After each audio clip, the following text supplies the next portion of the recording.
శ్రీ హేమలంబ నామ సంవత్సర సింహరాశి ఫలితాలు ఏప్రిల్ 2017 ఈ మాసంలో గృహంలోనూ వృత్తి వ్యాపార ఉద్యోగ జీవనంలో అనుకూలమైన పరిస్థితి, చక్కటి లాభకరమైన వాతావరణం, సంతృప్తికరమైన ఫలితాలు ఏర్పడును. వాహన సంబంధ ప్రయత్నాలు లాభించును. గత కాలంగా వాయిదా వేస్తూ వస్తున్న పనుల వలన ఇబ్బందులు ఎదుర్కొందురు. 16 నుండి 21వ తేదీ మధ్య ఆహార సంబంధ అనారోగ్యం.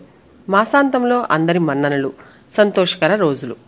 మే 2017 ఈ మాసంలో ద్రవ్యలాభం, బంధువర్గం కలయిక వలన సహకారం, వృత్తి జీవనంలోని వారికి గౌరవం, చక్కటి అభివృద్ధి, గృహంలో శుభకార్యములు, విదేశీ జీవనం చేయువారికి స్థిరాస్తి నష్టములు, సంతానంలో విరోధములు, స్త్రీలకు అపవాదులు, మనశ్శాంతి లోపించును. మాసాంతమునకు ప్రతి వ్యవహారం శ్రమకరంగా ఉండును. ముఖ్యంగా 26, 27, 28 తేదీలు మంచివి కావు. జూన్ 2017 ఈ మాసంలో ఆరోగ్య సమస్యల వలన బాధపడుతున్న వారికి ఉపశమనం, ఆరోగ్య సమస్యలు తొలగును. నూతన నిర్మాణ సంబంధమైన కార్యములకు ఈ మాసం అనుకూలమైన మాసం. ఉద్యోగ జీవనంలో పదోన్నతిని ఆశించవచ్చు. ఉదార స్వభావం వలన పేరు ప్రఖ్యాతులు, జీవిత భాగస్వామి సంబంధ విషయాలలో అనుకూలత, మనోబలం పెరుగును. గురువులు పెద్దల సహాయ సహకారములు లభించును. ఎదురుచూస్తున్న శుభవార్త వినుదురు. గర్భిణీ స్త్రీలు జాగ్రత్త వహించవలను. జులై 2017 ఈ మాసంలో కొద్దిపాటి అననుకూల పరిస్థితులు ఎదుర్కొందురు. ప్రథమ వారంలో స్థానభ్రంశం, విద్యా విఘ్నత, శరీరమునకు హాని. వ్యాపార రంగం వారికి ఆదాయంలో తగ్గుదల, వ్యవహార సమస్యల వలన మానసిక అశాంతి, అనవసర ఖర్చులు. ద్వితీయ మరియు తృతీయ వారములలో ఉద్యోగ జీవులకు శ్రమకరంగా ఉండును. అనారోగ్య సమస్యల వలన చికాకులు. ఈ నెలలో 4, 7, 9, 12, 13, 18, 21, 27 తేదీలు మంచివి కావు. ఆగస్టు 2017 ఈ మాసం కూడా అంత అనుకూలంగా ఉండదు. ఆదాయం తగ్గును. నిల్వధనం వ్యయమగును. ఆశించిన ఫలితాలు లభించవు. పెట్టుబడులు శ్రమ వృధా అగును. ఒంటరితనం బాధించును. పరిస్థితులు అనుకూలించక నిరాశ ఆవహించును. పితృవర్గం వారి వలన ఖర్చులు. ఒక పర్యాయం రాహుగ్రహ శాంతి జపములు జరిపించుకునటం మంచిది. ఈ నెలలో 2, 3, 16, 17, 25, 26 తేదీలు మంచివి కావు. సెప్టెంబర్ 2017 ఈ మాసంలో ఆర్థికంగా కొంత అనుకూలత ఉన్నప్పటికీ కుటుంబ చికాకులు కొనసాగును. సొంత మనుష్యుల నిరాధరణ బాధించును. దూర ప్రాంత స్థిర నివాస ప్రయత్నాలు కష్టం మీద ఫలించును. 12, 13 తేదీలలో శరీరంనకు అలసట. 20 నుండి 25వ తేదీ మధ్య ఉద్యోగ జీవనంలో ఒత్తిడి, కార్య విఘ్నతలు, ఆలోచనలు రాణించవు.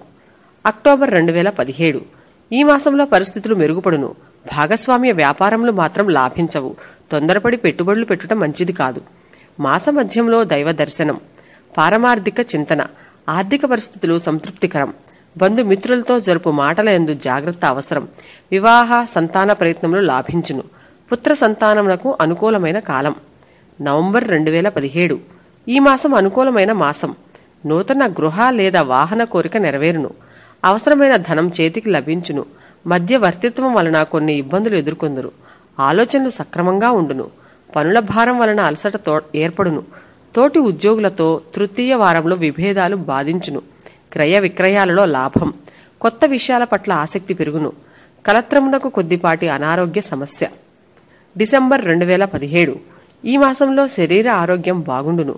మానసిక ఉల్లాసం, బంధుమిత్రుల కలయిక, అతిథి సత్కారములకు ధన వ్యయం, స్థాన చలన ప్రయత్నములకు అనుకూలత, పనులలో ఆటంకములు తొలగును. అధికారులతో వివాదాలు, ధనాదాయం బాగుండును. ఉద్యోగ మార్పిడి ప్రయత్నాలు విఫలం. ఆశించిన ప్రమోషన్లు లభించుట కష్టం. పెద్దల సలహాలు పాటించడం మంచిది. ఈ మాసంలో 11, 15, 22, 29 తేదీలు మంచివి కావు. జనవరి 2018 ఈ మాసంలో గృహంలో చికాకులు, ధనాదాయం బాగుండును. వృత్తి వ్యాపారములలో చక్కటి వాతావరణం, శుభకరమైన ఫలితాలు, కార్యసిద్ధి, బహుమతులు ప్రాప్తించును. ప్రయాణ సౌఖ్యం. తృతీయ వారంలో అపకీర్తి, శరీర రుగ్మతలు, జీవిత భాగస్వామి తరపు బంధువులతో అనిశ్చితి, ధనానికి లోటు రాదు. చివరి వారం సామాన్యం. ఫిబ్రవరి 2018 ఈ మాసంలో మానసిక ఒత్తిడి అధికం, కానీ ఆదాయం బాగుండును. రావలసిన ధనం చేతికి వచ్చును. ద్వితీయ వారంలో వాహన ప్రమాద సూచన. తృతీయ వారం ధన వ్యయం. ఆరోగ్య విషయాలలో అననుకూలత, ఆశాభంగములు. 24, 25, 26 తేదీలలో ఉద్రేకం వలన నష్టం, భాతృవర్గీయులతో శత్రుత్వం. మార్చి 2018 ఈ మాసం బాగుండును. ధనాదాయం పెరుగును. వృత్తి ఉద్యోగ వ్యాపారాదులలో ప్రోత్సాహం. పై అధికారుల వలన కొద్దిగా అశాంతి. కీళ్ల సంబంధమైన అనారోగ్యం, కానీ ప్రమాదం ఉండదు. వ్యాపార విస్తరణకు మంచి సమయం. వ్యవహారములు సానుకూలంగా పూర్తి అగును. గృహంలో ఆకస్మిక శుభకార్యములు. ఆధిపత్య పోరు కొంత బాధించును. ఈ వీడియోపై మీ విలువైన కామెంట్స్ మాతో షేర్ చేసుకోండి. సబ్స్క్రైబ్ చేసుకోవటం మర్చిపోకండి.